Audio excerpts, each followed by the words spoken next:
What's going on, everybody? Taco Shooter here, along with my friends, my partners in this Marvel Strike Force Consolidated Player Guide. With us today, we've got Nietzsche. Wave, hello, Nietzsche. And Rich on Hello. Chips. So thank you so much for joining me today, guys. So this has been a passion project that we've been working on for quite a while. This started up almost a year ago, and then just didn't really get running with it. But over the last few months, we've really put a lot of time and effort into making sure that this is a living document for everybody to access. In my opinion, it is the best player guide out right now. There's a lot of tabs in it. This is a Google Doc, so it's constantly being updated. And it's not just the three of us that have put into it. There's been a ton of help from the community. The community's been absolutely extremely involved with the development of this, making suggestions, giving us ideas, things to look for, and even telling us where we messed up. So without further ado, just sort of going through the tabs real quick that we've got down here. We've got team priorities, the first tab that we've got here. It's broken down into a number of different areas. So of course you've got the team. It's easy to sort with the little filters at the top. War offense, war defense, raid, arena, Crucible, and overall. Crucible is actually a brand new tab that we haven't talked about, and it's something I just sort of threw together before we started this stream, or before we started this video. And we'll talk about it and get that sort of squared away a little bit later. But here it is. Overall ranking.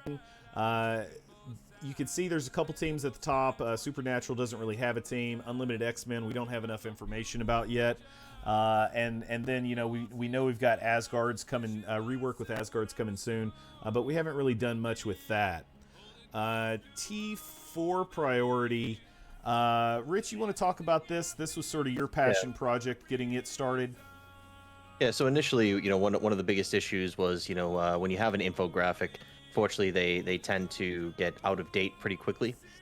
So we wanted to kind of, and also, trying to find an infographic that was made, 6-7 months ago. You're digging through different channels. So the goal here was to get to have a kind of a consolidated place where you have all the different teams and the suggested order. And as we're seeing now, once again with the Asgardians kind of coming out again, all of their T4s that were initially put out maybe 3 years ago that were good, now a few weeks ago aren't any good, and now we're gonna have to redo it again based off their new update. So this allows us to kind of a little bit more fluidly keep this updated and kind of keep all the information available and a little bit easier to find everything. So All right, so next tab we've got up is team placement.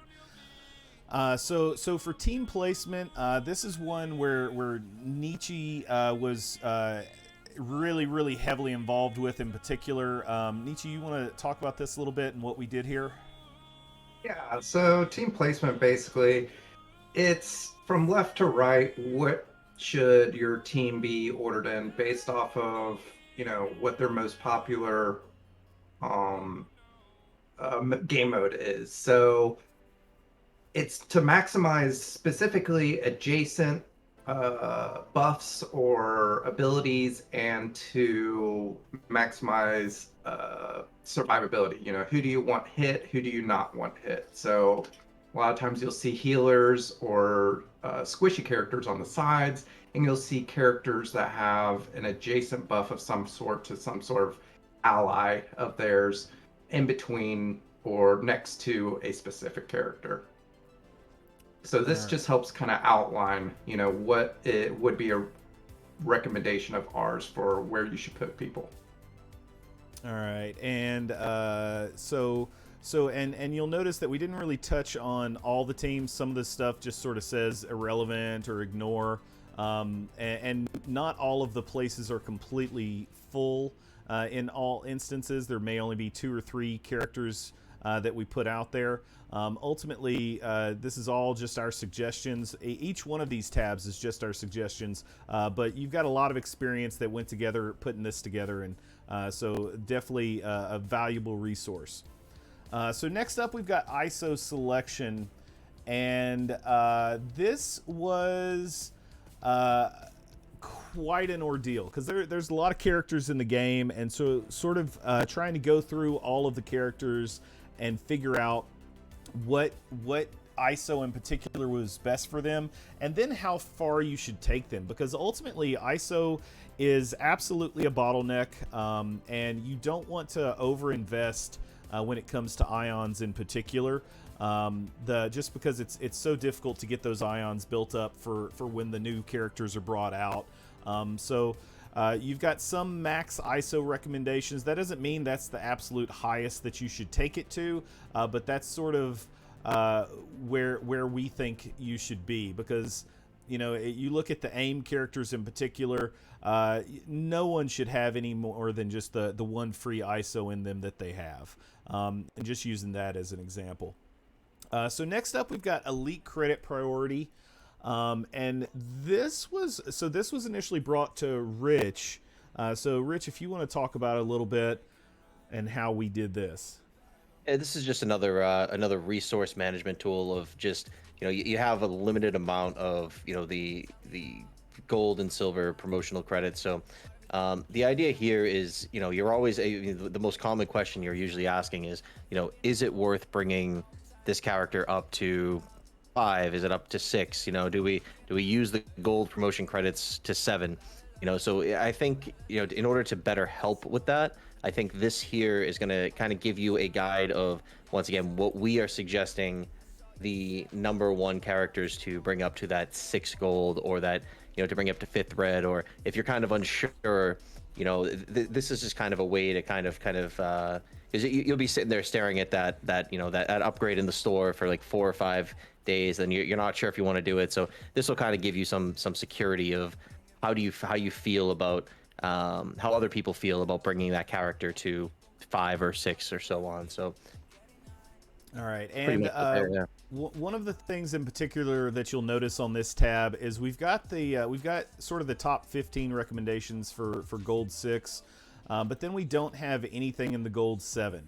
And ultimately, what we decided on is we didn't want to rate anything to gold 7 because of the sheer cost. Gold promo credits are so hard to come by, and ultimately you can do 3 characters from 5 to 6, or you can do 2 characters to 7, right?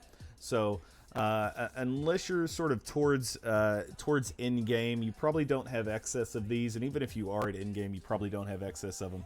It's just such a valuable commodity. So utilizing the extra 50 gold promo credits, take a character from 6 to 7, will absolutely be impactful on a character. But ultimately, is it more impactful than bringing another character up to 6? And that's up for you to decide in particular. So next up, we've got Team Gear Tier Priority. So this was a request from the community to sort of place in order who we believe are the most important characters on each team to bring into or to gear up first.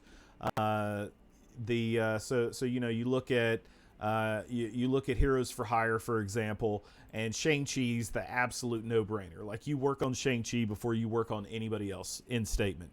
Hydra, same thing. Zemo is where you start, and then Winter Soldier, because he is a legendary unlock. So that's why he's the secondary, as opposed to Red Skull, who's much more impactful of a character.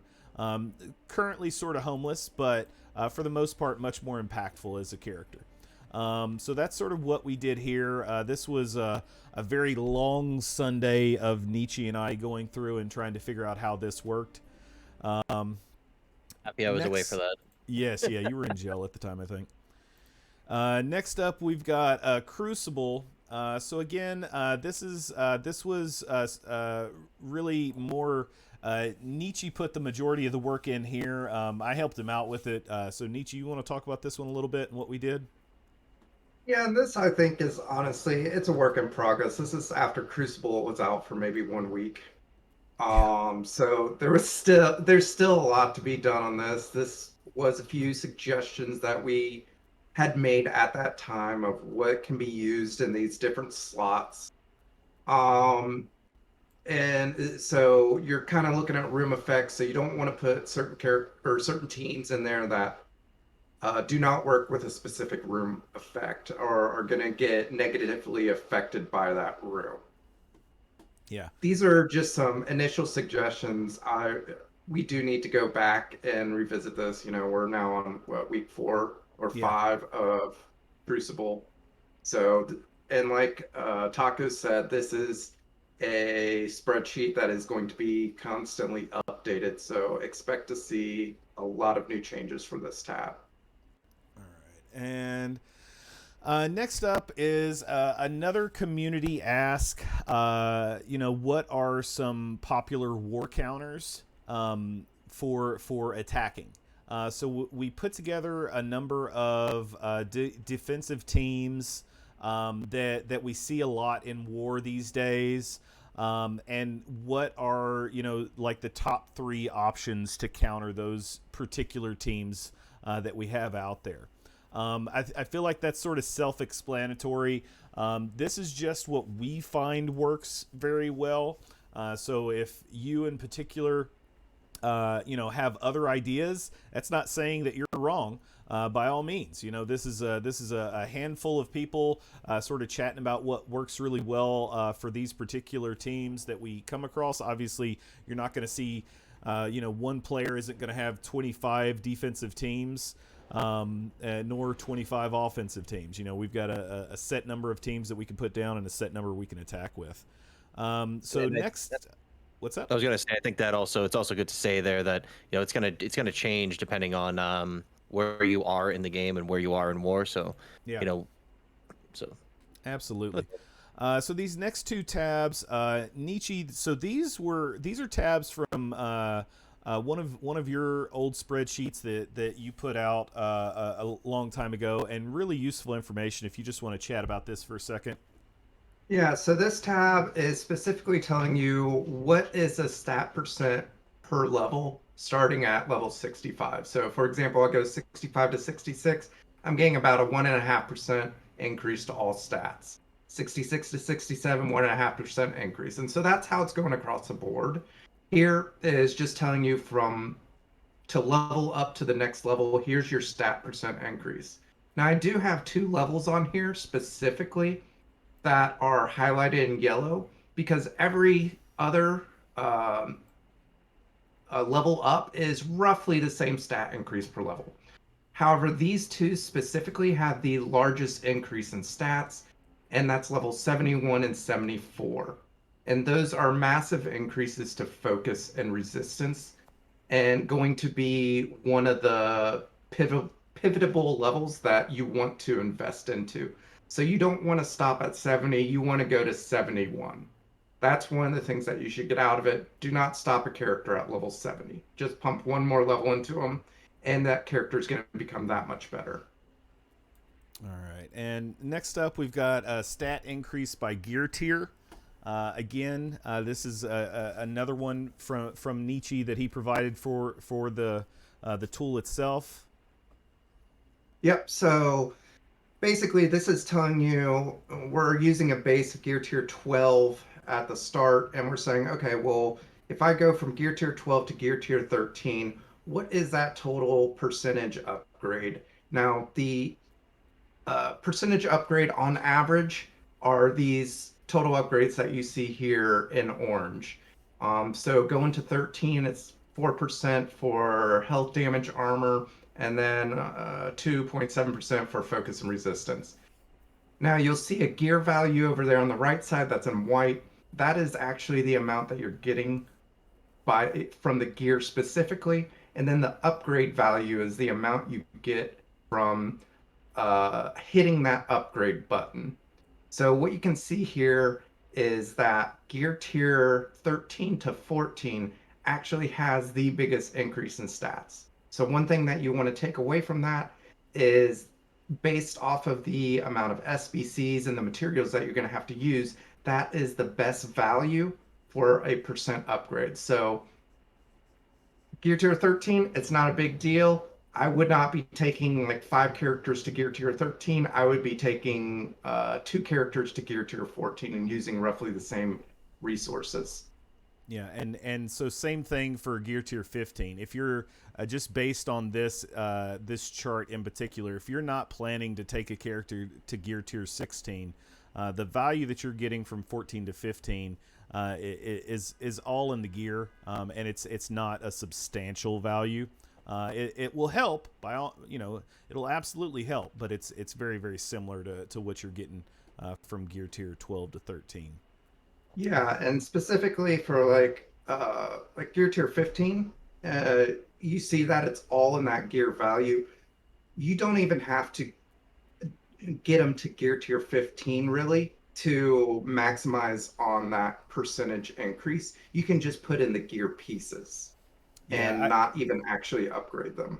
Yeah, one of the things that I tend to do is once I take a character to 14, I always look to see if there's any purple, blue, green gear tabs, whatever, just to sort of throw that on. That way I don't waste any SBCs or anything that's extraordinarily valuable that I'm going to need later. So next up, we've got store purchasing order. So this was a pet project of Rich. I've tried to go through and sort of keep it updated. Rich, you want to talk about this for a minute? This is mostly for newer players. I know like a lot of times when people are starting out, it's kind of like which characters do you focus on first? When especially if you're not having like let's say a lot of blitz credits or you don't have a lot of characters in the store.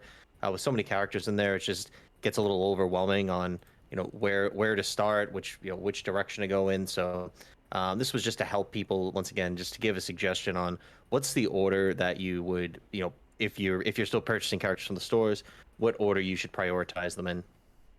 Just straightforward as that. All right. And coming up towards the end, so this last primary tab here is just a very generic tab of what characters you need to unlock the legendary characters that are out there. With some explanation over as far as focus characters in bold.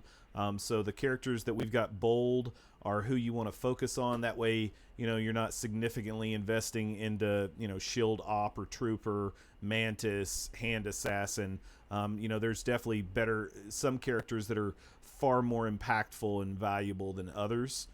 Then we've got a coming soon, and this is just again from community suggestions. The based on suggestions that we get, we'll sort of throw it up here and work on it whenever we have time. And then lastly, we've got revision history where we try to go in and put in a update timestamp anytime we make any significant changes to the tabs to the spreadsheet itself. And that is it. So we made it to the end of our spreadsheet here. It's definitely far from complete. It is a work in progress, but as we discussed earlier, this is a living, breathing document that you can count on to be updated pretty regularly. You can find this in my Discord as well as Rich's. Nietzsche, we all stream. Well, Rich used to stream. Sometimes he streams when he's not in jail. And then Rich and myself have YouTube. Nietzsche, do you have YouTube? I do. You do?